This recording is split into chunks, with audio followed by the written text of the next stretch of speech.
Hi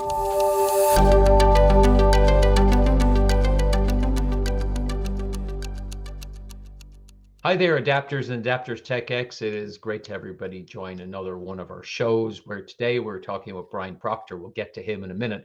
So, a great and sincere thanks to the team at Hunter Gatherer for putting this together and producing it, as well as AHC and the great conference that we had in Manchester there a week or so ago. So, Brian, today we are going to talk with the man, Brian Proctor. He is a distinguished leader in hospitality and has really worked through all the layers from, being a general manager all the way up to VP and other roles and COO. So he's kind of seen a lot of categories across his career. Secondly, big thanks to Brian because he started Tuesday's Thanks, which, as he says himself, it's better to thank people while they're alive than not.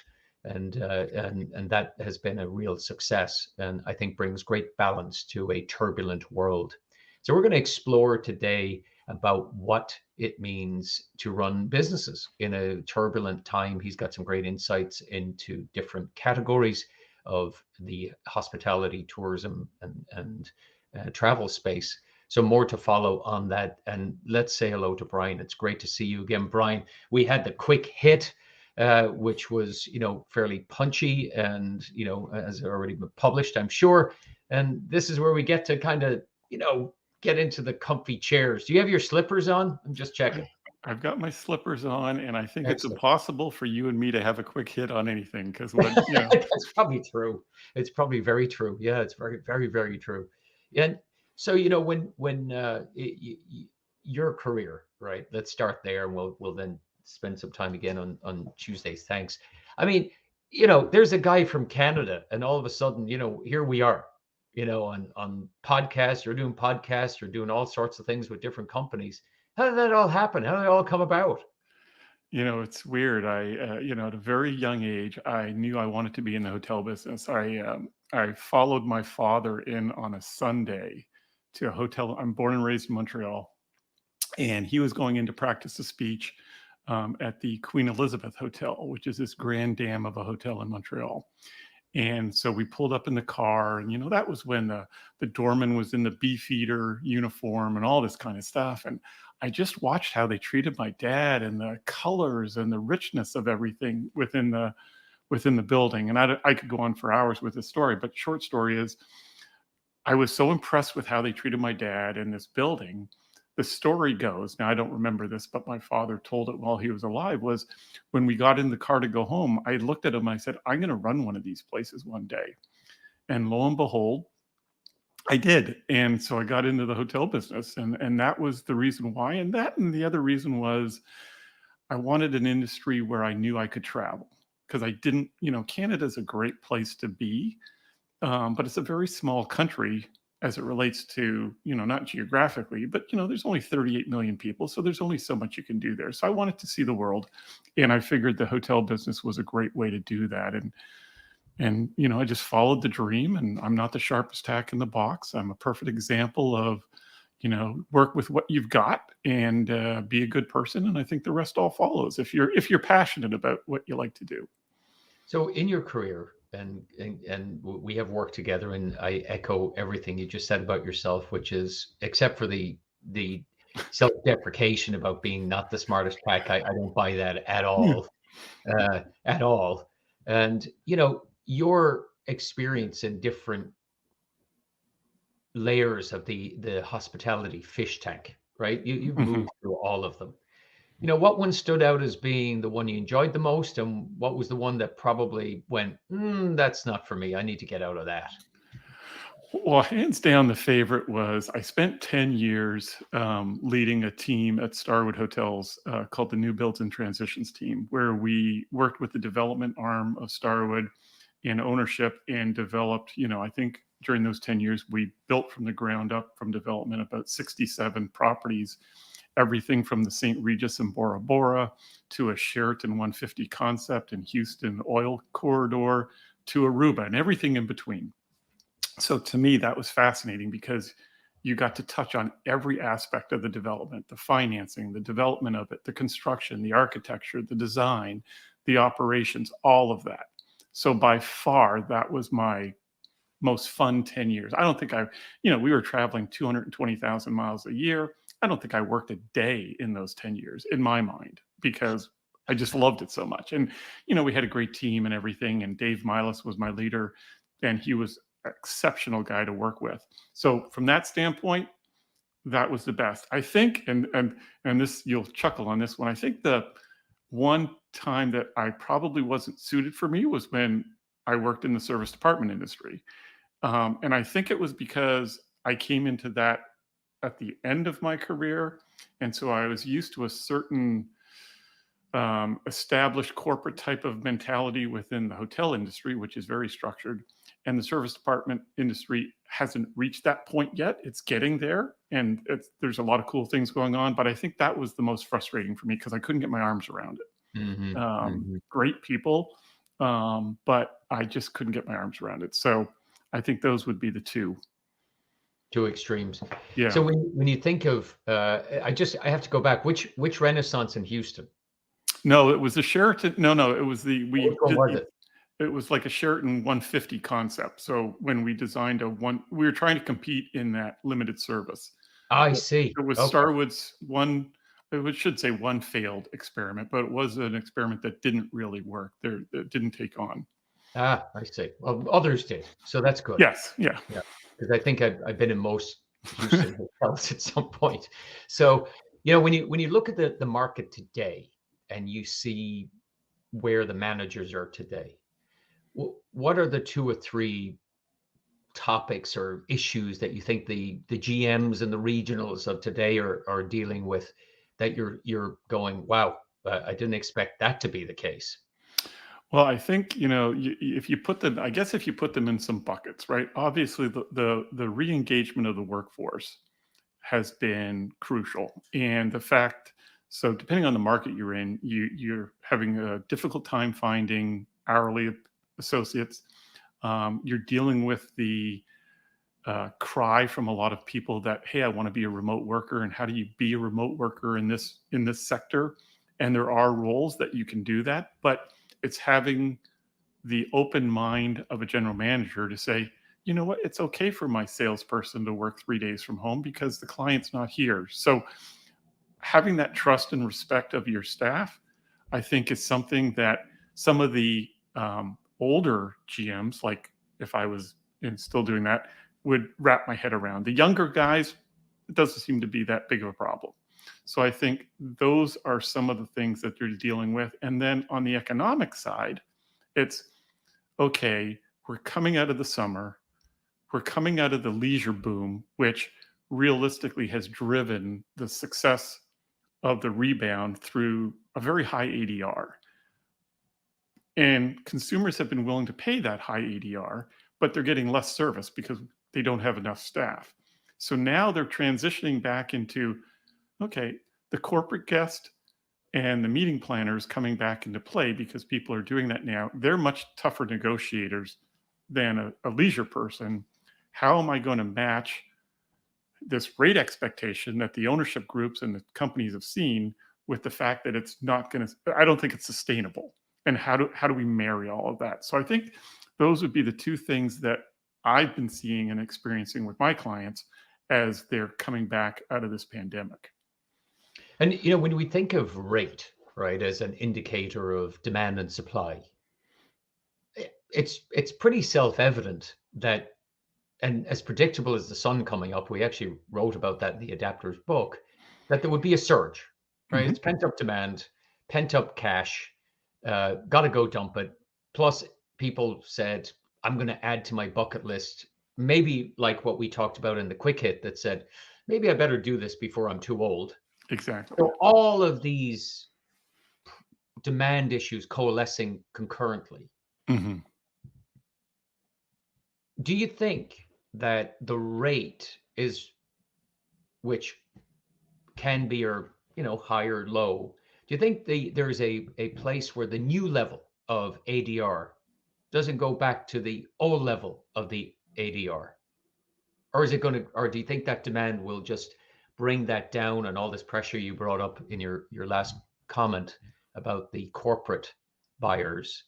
Between the corporate buyers and inflation and everything, do you think the rate will hold, drop, find a I new water level? What do you think? Yeah, I'm not a visionary, as for sure, but my thought on it is, and what I'm seeing is, I think we're going to see a flattening of the rate. So I'm not quite sure it's going to, drop a lot once the convention markets come back and stuff, but I think it's going to flatten a lot more than people think than it going up. So I think all those things combined, you know, and if we can't get the service levels back up, if we could get the service levels back up, I could see the rate continuing to grow. But I think when that corporate guest gets back into the full swing and sees that, rooms aren't being cleaned, there's just a lot of things missing, that they're going to have a hard time with increased rates. So are you telling me one of your recommendations as a really smart consultant is don't clean the rooms? Is that what, No, is this how no. you're doing this now, Mr. Proctor? Come No, on. no, not at all. My take is always give more service than the guest expects, and wow them with some experience that they weren't thinking about, and then they're going to pay you whatever you want for them to be there. So, I mean, when you're at the economy level or the luxury level, different expectations, but, Hmm. money's money. So, considering all the costs are going up and considering that, as we've commented on other shows, is the employee is winning the battle, but we think that the consumer is going to start the war. How long can you go on before you pay a lot and not get what you had hoped or expected? Well, exactly, and that's the dilemma we face. It's how do we deliver on that expectation, regardless of the segment. To your point, regardless whether the luxury ones have been a little better, right? Because they've been typically in destinations where people are willing to spend more money, so they've been able to. But I mean, if you go to a city center convention center hotel, that's a tough ask these days. So I think it's how do you marry the two with meeting the expectation and still maintaining that higher rate to pay for the extra staff, or you know to what we've talked about before, is how do you bring technology in to simplify some of the tasks so that you can spread that cost of that labor around and maybe not need the things that we've needed in the past. Yeah, yeah. So when you look at the tech, and I'm always glad when you kick down that door.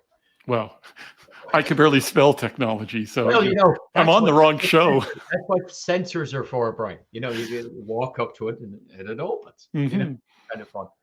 Is one of the issues that we continue to bring up is some are ahead of it. The bell curve of adaption and then the confusion between adaption and innovation. So mainly, huge statement here, just very generalized, is that we're confusing innovation with adapting technology that's been around for a while, and then Hmm. we make it sound like it's we've kind of discovered it yesterday. But I am in favor of, and we're an advocate for this, is embrace it and learn and get the people who know about it involved. And it doesn't necessarily have to be from the hospitality space. Are Right. you seeing your clients bringing in others with perspectives that aren't hierarchical, which aren't tied to travel, tourism, and hospitality that can help move this along a little faster? Are you seeing that?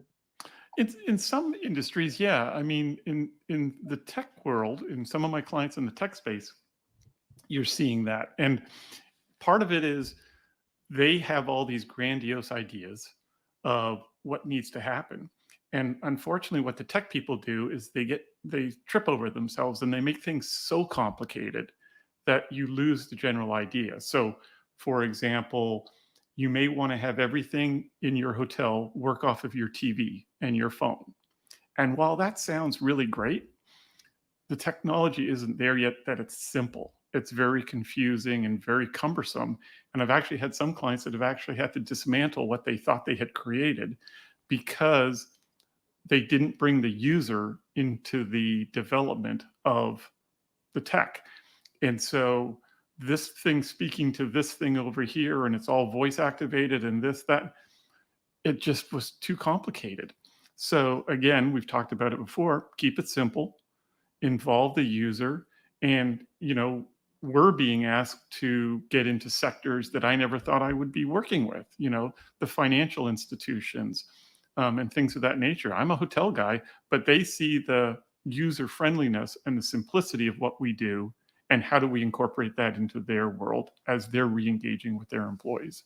Yeah, yeah, fascinating. So when you think about what looks like next, okay, what are some of the problems that you're seeing that, again, we're stick with tech maybe for a little bit, these tasks, and let me frame this out.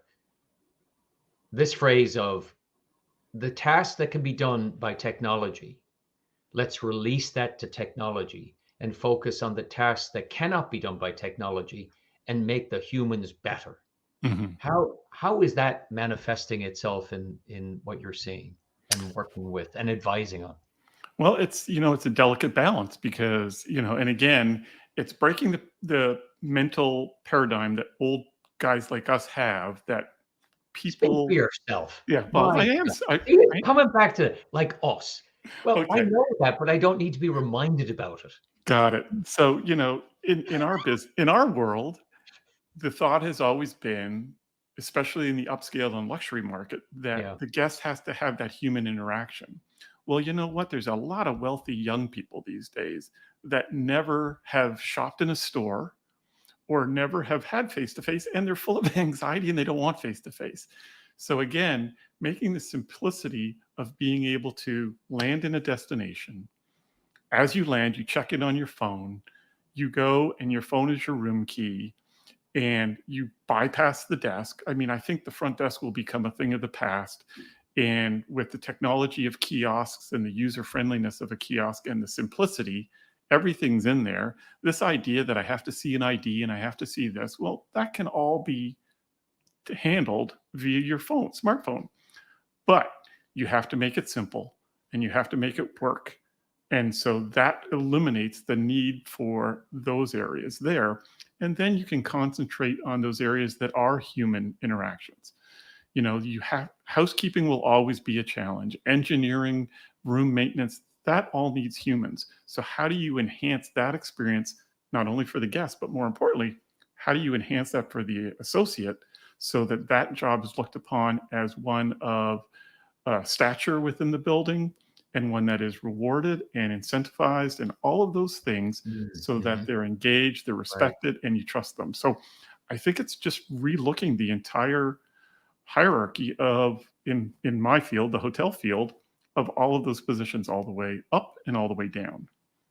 Yeah, and we've seen quite a few reorgs, right? You Mhm. take what Omni and others have done, many others took that opportunity to reshape accounting departments and reshape distribution, reshape and take that overhead out Yeah. that was, could be described as inefficient, and then actually apply the resources to those that are really um, there to provide insights, right? So insights into how to drive the business as opposed to reports. Well, So, exactly. And just tackling like I had a very lively discussion, we'll call it that, a very lively discussion with a client last week about why do you have to check out at noon? Why is that? Why? Because we've always said, well, housekeepers work from 8 to 4:30. Well, why do they work from 8 to 4:30? I'm sure there are people out there who would love to work 3 to 11 as a housekeeper. And again, with technology, we know what time you're arriving, we know what time you're departing.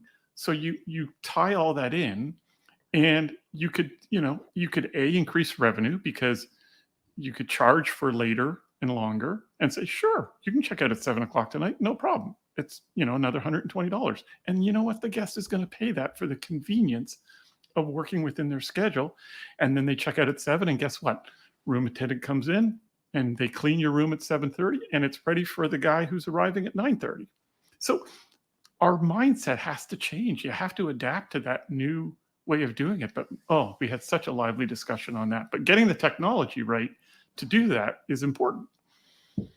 and my goodness, we could keep rather than the tech, I think about the process of the tech, uh, Hmm. and then the challenges that are out there between the mega systems, right, controlled by the large franchisors.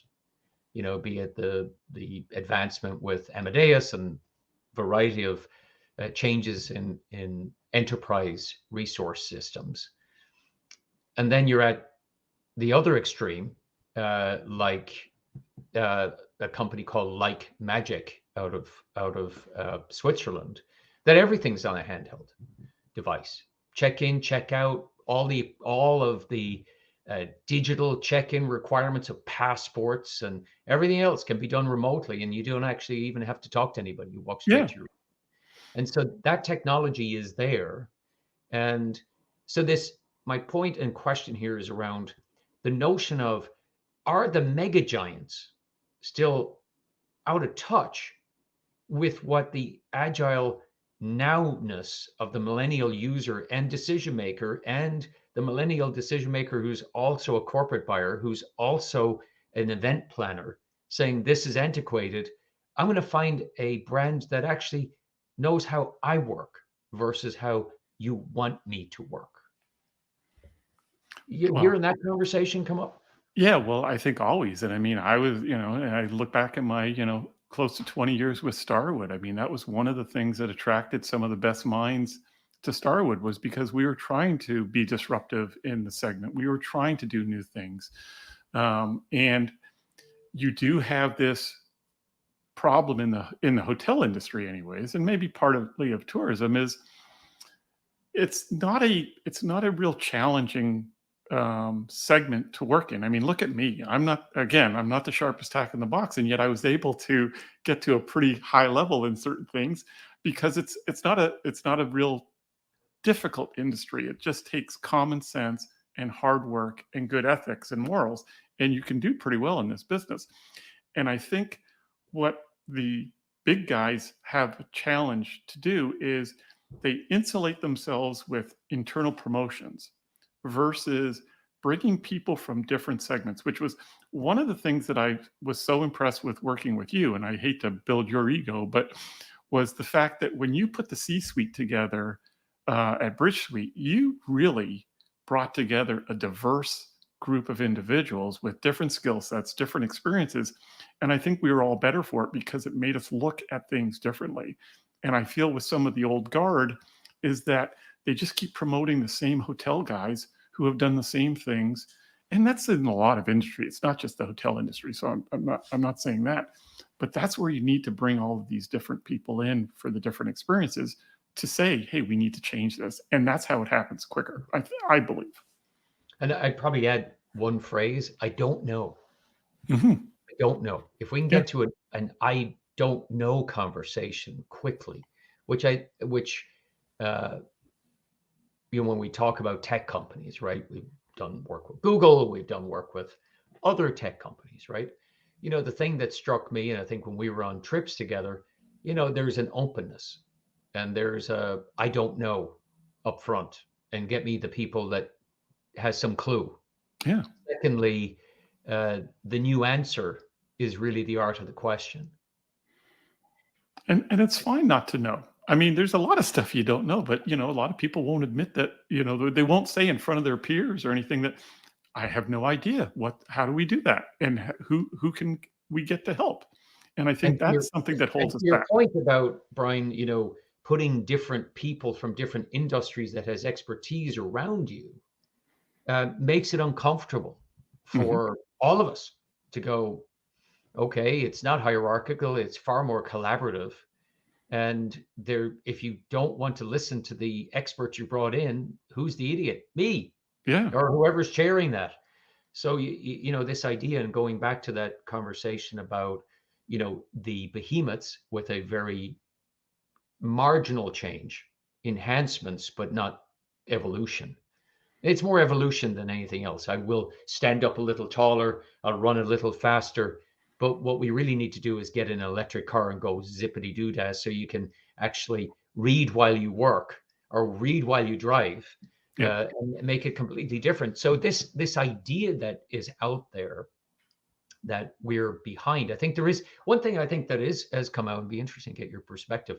Has the perspective changed in the people that you're working with and your own perspective post pandemic about what change should happen? Well, I think it's forced them to think about change, right? It's Mm, forced them to say, okay, I now have a true problem. I don't have the workforce that I used to have. How do I make my product substantial, and how do I make it relative, and how do I right. meet and exceed expectations of my clients? And I have to think differently now. I think so, as Hmm. that's one thing that's come out of the pandemic is it has forced people to kind of change that perception of what they need to do to create that experience. Yeah, and so you're always very concerned. I think you always have done a great job with your teams. What's changed in the different companies now you're consulting with versus leading? Has your style changed in how you influence or how you get stuff done? Uh, convince owners that are kicking and screaming about different ways of thinking about capacity in their buildings? I mean, I, what did I you have to adapt and change to? well, what the biggest thing that I've had to change to is I'm not doing it right. I'm suggesting ideas and throwing things on the wall and let's see what sticks and discussing different possibilities. And it's really a different environment rather than me just saying, because me, I'm a little headstrong. I just say, hey, this is what we're doing. Here's the vision. I'm going to execute on it and boom, and go do it. And now it's more being a little, I think it's forced me to be a bigger picture thinker, and actually to slow down in my thought process a little bit more and take more accountability from different visions and different sides of the discussion to say, okay, to your point, I don't know. So here, what are you trying to do? And really understanding and taking the time to understand what the root cause of what they want to change and what they want to do. So Yeah. it's slowed me down a little bit, which is fine because I could use a little slowing down. I'll have 6 cups of coffee instead of 10. Um, but so I think it's been good for me, and hopefully my clients have been happy with the results. It is quite a bit of change, when you think about it going from, a position where, you control the playing field or you influence the playing field to a more of a high influence, less implementation.